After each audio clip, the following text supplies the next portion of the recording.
வரகி பக்தர்கள் அனைவருக்கும் வணக்கம். இது நம்ம ஆதி வராகி யூடியூப் சேனல். வரகி அன்னையோட அருள் பரிபூரணமா எல்லாருக்குமே கிடைக்கணும்னு மனசார பிரார்த்தனை செஞ்சுக்கிட்டு நாம இந்த பதிவை ஆரம்பிக்கலாம். நாளைக்கு ஜனவரி மாசம் 18ஆம் தேதி வியாழக்கிழமை வளர்பிறை அஷ்டமி திதி. ரொம்ப ரொம்ப சிறப்பான நாள்னே சொல்லலாம்.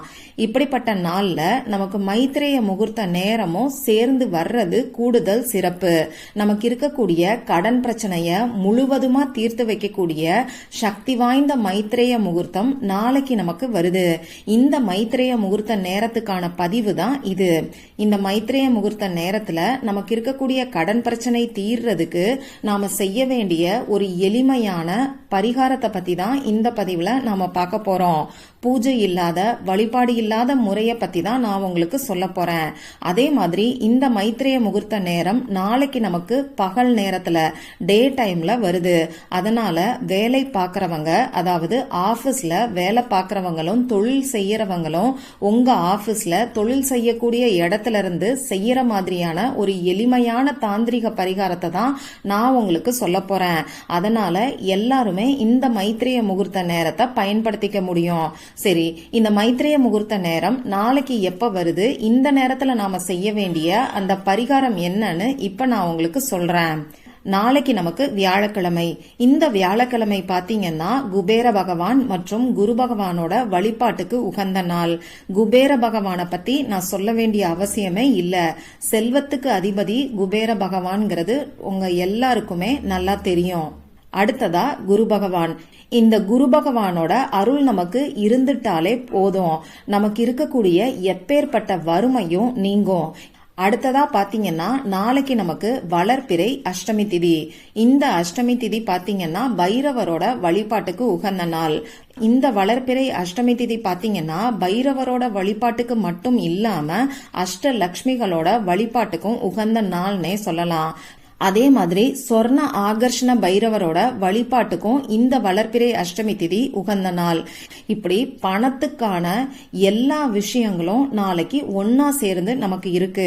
அதாவது குரு பகவான், குபேர பகவானோட வழிபாட்டுக்கு உகந்த நாள்ல அஷ்ட லட்சுமிகள் மற்றும் சொர்ண ஆகர்ஷண பைரவரோட வழிபாட்டுக்கு உகந்த அஷ்டமி திதி வர்றது நமக்கு கூடுதல் சிறப்பு. இப்படிப்பட்ட நாள்ல தான் நமக்கு மைத்ரேய முகூர்த்த நேரமும் இருக்கு. அதனால இந்த நேரத்தை யாருமே தவற விடாதீங்க.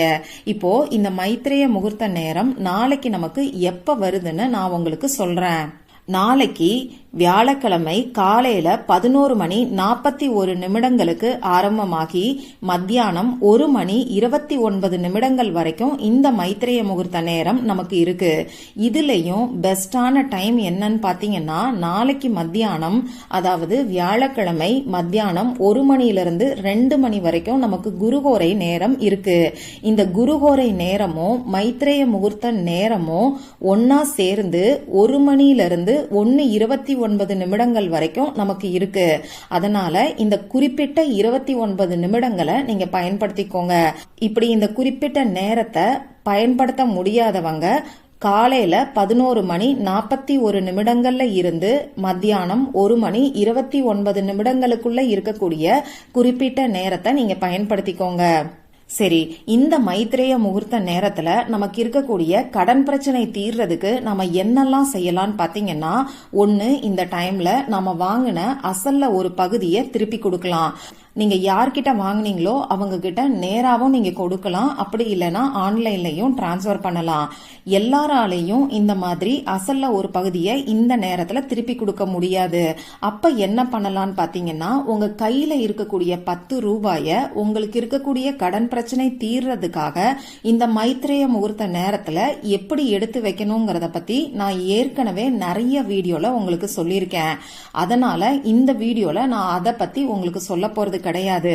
10 ரூபாய எப்படி எடுத்து வைக்கணுங்கிறத பத்தி நீங்க தெரிஞ்சுக்கணும்னா போன மாசம் கொடுத்த வீடியோவோட லிங்கை டிஸ்கிரிப்ஷன் பாக்ஸ்ல கொடுக்கறேன், அதை பார்த்து தெரிஞ்சுக்கோங்க. அடுத்ததா இந்த மைத்ரேய முகூர்த்த நேரத்தை வேற எப்படி யூஸ் பண்ணலான்னு பாத்தீங்கன்னா, இந்த நேரத்துல நமக்கு இருக்கக்கூடிய கடன் பிரச்சனை தீர்றதுக்கு நாம வழிபாடுகளையும் பரிகாரங்களையும் செய்யும் போது அது நமக்கு கை மேல பலன் கொடுக்கும். அதாவது நமக்கு இருக்கக்கூடிய கடன் பிரச்சனை படிப்படியா குறைய ஆரம்பிக்கும். அந்த வகையில இந்த மைத்ரேய முகூர்த்த நேரத்துல செய்ய வேண்டிய ஒரு எளிமையான தாந்திரிக பரிகாரத்தை தான் இப்ப நான் உங்களுக்கு சொல்ல போறேன். இந்த தாந்திரிக பரிகாரத்தை ஆண்கள் பெண்கள் யாரு வேணாலும் செய்யலாம், எல்லா மதத்தினருமே செய்யலாம். அதே மாதிரி நீங்க எந்த இடத்துல இருந்து வேணாலும் செய்யலாம். உங்க வீட்ல, ஆபீஸ்ல, நீங்க தொழில் செய்யக்கூடிய இடத்துல, இப்படி எந்த இடத்துல இருந்து வேணாலும் செய்யலாம். பெண்களுக்கு மாதவிடாய் சமயமா இருந்தாலும் செய்யலாம். பிறப்பு தீட்டு இறப்பு தீட்டு இருந்தாலும் இந்த பரிகாரத்தை நீங்க செய்யலாம். அசைவம் சாப்பிட்டதுக்கு அப்புறமா கூட இந்த பரிகாரத்தை நம்ம செய்யலாம். இந்த நாளை எல்லாருமே பயன்படுத்திக்கணுங்கிறதுக்காக தான் எல்லாருமே செய்யக்கூடிய வகையில அதே மாதிரி எளிமையான பொருட்களை வச்சு இந்த பரிகாரத்தை நாம செய்ய போறோம். இப்போ இந்த பரிகாரத்துக்கு தேவையான பொருட்கள் என்னன்னு நாம பாத்திரலாம். முதல்ல நமக்கு ஏதாவது ஒரு ரூபாய் நோட்டு தேவைப்படும். 10 ரூபாய், 50 ரூபாய், 100 ரூபாய், இப்படி உங்ககிட்ட எந்த ரூபாய் நோட்டு இருக்கோ அதை நீங்க பயன்படுத்திக்கோங்க. இந்த ரூபாய் நோட்டை ஒரு மாசத்துக்கு நாம எந்த செலவுகளுக்கும் பயன்படுத்த மாட்டோம். அதனால அதுக்கு தகுந்த மாதிரி ரூபாய் நோட்டை நீங்க எடுத்துக்கோங்க. அடுத்ததா நமக்கு எழுதுறதுக்கு பேனா, sketch pen, marker, glitter pen, இதுல ஏதாவது ஒண்ணு தேவைப்படும். கிரீன் கலர்ல இங்க் வரக்கூடிய பேனாவை நீங்க யூஸ் பண்றது நல்லது. கிரீன் கலர் இல்லாதவங்க மட்டும் ரெட் கலர்ல இங்க் வரக்கூடிய பேனாவை பயன்படுத்திக்கோங்க. அடுத்ததா தேவைப்படக்கூடிய முக்கியமான பொருள் என்னன்னு பாத்தீங்கன்னா, ஒரு சின்ன துண்டு பட்டை நமக்கு தேவைப்படும். இந்த பட்டைக்கு பாத்தீங்கன்னா பண ஈர்ப்பு சக்தி ரொம்ப ரொம்ப அதிகம். அடுத்ததா நமக்கு தேவைப்படக்கூடிய ஒரு பொருள் என்னன்னு பாத்தீங்கன்னா, நூல் தேவைப்படும். சிகப்பு நிறத்துல இருக்கக்கூடிய நூல் நமக்கு தேவைப்படும். இப்போ சிகப்பு நிற நூல் இல்லாதவங்க இன்னைக்கு வெள்ளை நிற நூலை குங்குமம் கலந்த தண்ணீர்ல நனைச்சு காய வச்சு ரெடியா எடுத்து வச்சுக்கோங்க. இவ்வளவுதான் தேவையான பொருட்கள். நீங்க நாளைக்கு ஆபீஸ்ல இருந்து தொழில் செய்யக்கூடிய இடத்துல இருந்து இந்த பரிகாரத்தை செய்யறீங்கன்னா இப்ப நான் சொன்ன தேவையான பொருட்களை நீங்க உங்க கூடவே எடுத்துட்டு போயிருங்க. இப்ப நான் சொன்ன குறிப்பிட்ட நேரத்துல அதுலயும் பெஸ்டான டைம் நான் சொல்லியிருக்கேன் இல்லையா, அந்த டைம்ல இப்ப நான் சொல்ற மாதிரி ரூபாய் நோட்ல நீங்க எழுதிக்கோங்க. முதல்ல உங்க மனசை அமைதிப்படுத்திக்கிட்டு உங்க குலதெய்வத்தையும் குரு பகவானையும் குபேர பகவானையும் அஷ்ட லட்சுமிகளையும் சொர்ண ஆகர்ஷண பைரவரையும் நினைச்சு மனசுக்குள்ள பிரார்த்தனை செஞ்சுக்கோங்க. என்னதான் இந்த பரிகாரத்தை நாம கடனை அடைக்கிறதுக்காக செய்யறதா இருந்தாலும் பணவரவு அதிகரிக்கணும்னு சொல்லி நீங்க பிரார்த்தனை செய்யும் போது உங்களுக்கு நல்ல பலன்கள் கிடைக்கும். பணவரவு நமக்கு அதிகரிச்சிட்டாலே நமக்கு இருக்கக்கூடிய கடன் பிரச்சனை குறைய ஆரம்பிச்சிரும். அதனால சூட்சமமான முறையில நாளைக்கு நீங்க பணவரவு அதிகரிக்கணும்னு மட்டும் பிரார்த்தனை செஞ்சுக்கோங்க. கடன்கிற வார்த்தைய கூட உங்க பிரார்த்தனையில நீங்க யூஸ் பண்ணாதீங்க. இப்படி பிரார்த்தனை செஞ்சதுக்கு அப்புறமா இப்ப ஸ்கிரீன்ல தெரியக்கூடிய ஒரு சீக்ரெட் கோடை நீங்க எழுதுங்க. இது குபேர பகவானுக்குரிய சீக்ரெட் கோடுன்னே சொல்லலாம். இந்த கோடை பத்தி பல பதிவுகள்ல நான் உங்களுக்கு சொல்லியிருக்கேன். இப்ப அந்த ஏஞ்சல் நம்பர் என்னங்கிறது ஸ்கிரீன்ல உங்களுக்கு தெரியும். நானும் சொல்லி காமிக்கிறேன். 54479599. இன்னொரு முறை சொல்றேன். 54479559. இந்த நம்பரை மனசுக்குள்ள உச்சரிச்சுக்கிட்டே தனித்தனியா சொல்லிக்கிட்டே நீங்க எழுதுங்க. இப்படி எழுதி முடிச்சதுக்கு அப்புறமா இந்த ரூபாய் நோட்ல நீங்க எடுத்து வச்சிருக்கக்கூடிய பட்டை துண்டை வச்சு இந்த ரூபாய் நோட்டை சுருட்டிக்கோங்க. நீங்க சுருட்டி வச்சிருக்கிற ரூபாய் நோட்டுக்குள்ள பட்டை இருக்கிற மாதிரி பாத்துக்கோங்க. இப்ப இந்த பட்டை துண்டு கீழே விழாத மாதிரி ரூபாய் நோட்டை நீங்க எடுத்து வச்சிருக்கக்கூடிய நூலால கட்டி வச்சிருங்க. இத நீங்க உங்க பர்ஸ்ல, ஹேண்ட்பேக்ல, இப்படி எந்த இடத்துல வேணாலும் வச்சுக்கலாம்.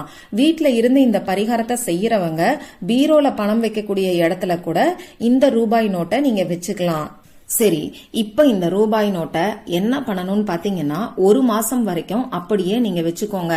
அடுத்த வளர்பிறை அஷ்டமி திதி அன்னைக்கு இந்த ரூபாய் நோட்டை எடுத்து என்ன பண்ணணும்னு பாத்தீங்கன்னா, அதுல இருக்கக்கூடிய பட்டை துண்டை நீங்க கால்படாத இடத்துல போட்டுருங்க. கூட சேர்த்து அந்த நூலையும் கால்படாத இடத்துல போட்டுருங்க. இந்த ரூபாய் நோட்டை நல்ல செலவுகளுக்கு நீங்க பயன்படுத்திக்கோங்க. அதாவது உங்க வீட்டுக்கு தேவையான பூஜை பொருட்கள் வாங்குறதுக்கோ, கோவிலுக்கு தேவையான அர்ச்சனை பொருட்கள் வாங்குறதுக்கு இந்த மாதிரியான செலவுகளுக்கு நீங்க பயன்படுத்திக்கலாம்.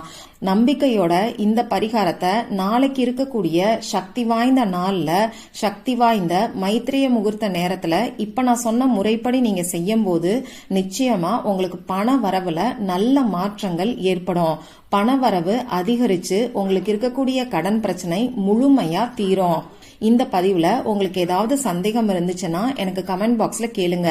அதை நான் உங்களுக்கு உடனே தெளிவுபடுத்துறேன். இந்த பதிவு உங்களுக்கு பிடிச்சிருந்தா லைக் பண்ணிட்டு உங்க ஃப்ரெண்ட்ஸ் அண்ட் ஃபேமிலி கூட ஷேர் பண்ணுங்க. இந்த மாதிரி அந்தந்த நாளுக்கும் நேரத்துக்கும் திதிக்கும் உரிய வழிபாடுகளையும் பரிகாரங்களையும் நீங்க மிஸ் பண்ணாம தெரிஞ்சுக்கிறதுக்கு நம்ம சேனலை மறக்காம சப்ஸ்கிரைப் பண்ணிட்டு பக்கத்துல இருக்கக்கூடிய பெல் ஐகானையும் பிரஸ் பண்ணிக்கோங்க. மற்றும் ஒரு பயனுள்ள பதிவுல நாம சந்திக்கலாம். நன்றி.